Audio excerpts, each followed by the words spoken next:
If you're a potential first-time home buyer, but you're sitting on the sidelines because, wow, that monthly mortgage payment feels like a lot, and despite a lender telling you you can afford it on paper, that is a tough leap to make. Well, what if I told you that your mortgage payment could potentially be lower than the rent that you pay currently? Today, we're going to talk about the pros and cons of house hacking. It's not the right strategy for everyone, but for the right buyer, it could open the door to home ownership. It could help you qualify for the loan, and it can help you build future wealth.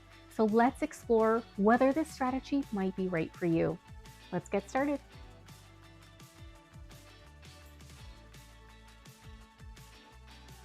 Hey there, welcome back to my channel. I'm Erika Monroe. I'm a realtor in the Bay Area, and I specialize in Solano County.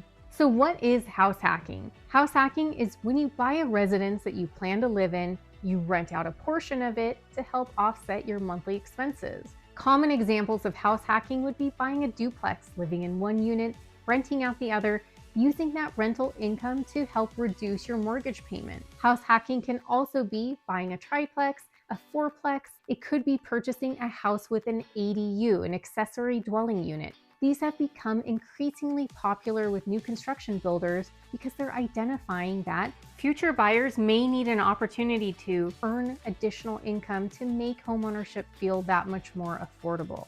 Now, technically, you can also rent out a room in your house and call that house hacking, but for today's examples, we're going to omit that because that's just not as functional or practical for most buyers, and you cannot utilize that income to help you qualify.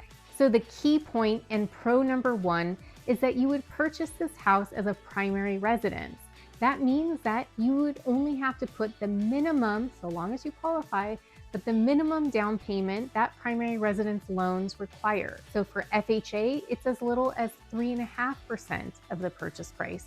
For conventional, it's typically as low as 5% of the purchase price. Typical investors would have to place between 20 and 25% as a down payment. So not only would you benefit from a lower interest rate because primary rates are going to be lower than investor rates, you're also not going to have to put nearly as much cash down and still get the benefits of a rental property.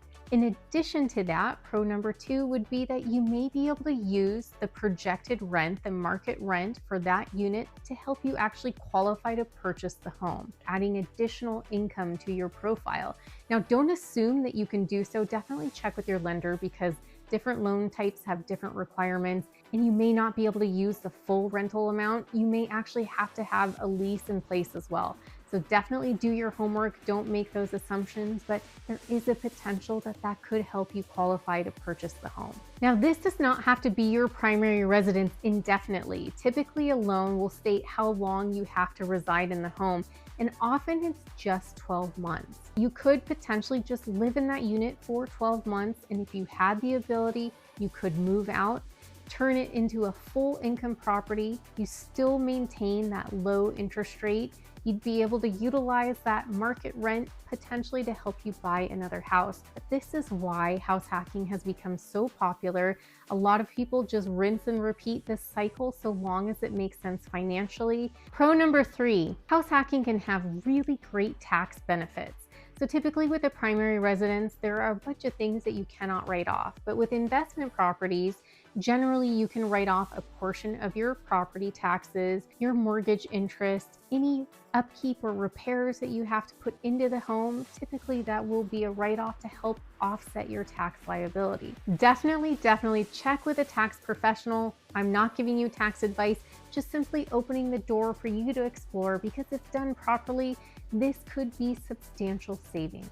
It all sounds peachy, right? It makes perfect sense on paper, but there are some serious cons to consider. For example, not only are you a first-time home buyer, but you're simultaneously going to become a landlord. You're going to be learning on the fly, and that could potentially get you into some sticky situations. There's going to be some local laws and regulations on how quickly you respond or have to have things repaired. So definitely keep that in mind, especially since that tenant lives right next door to you. So if something breaks in the middle of the night, you better believe that they're going to come knocking on your door. Speaking of living next door, which I think is con number two, That tenant, if they're needy or they love to complain, is going to be in your personal space very often.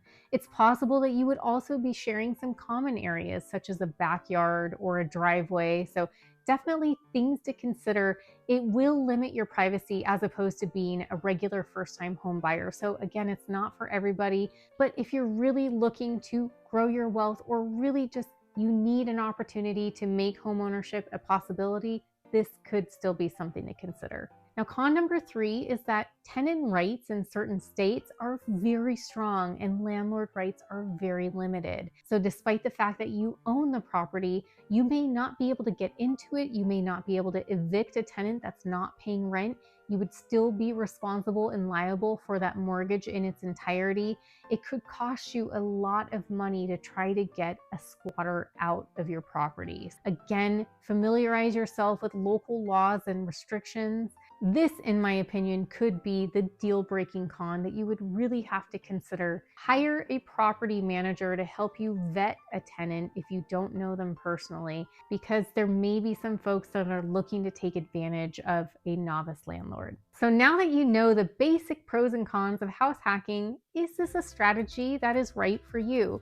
There are duplexes, triplexes, houses with ADUs all over Solano County. So if this piques your interest or if you'd like to do a deeper dive into what house hacking could look like for you, please feel free to reach out. I'd be happy to help.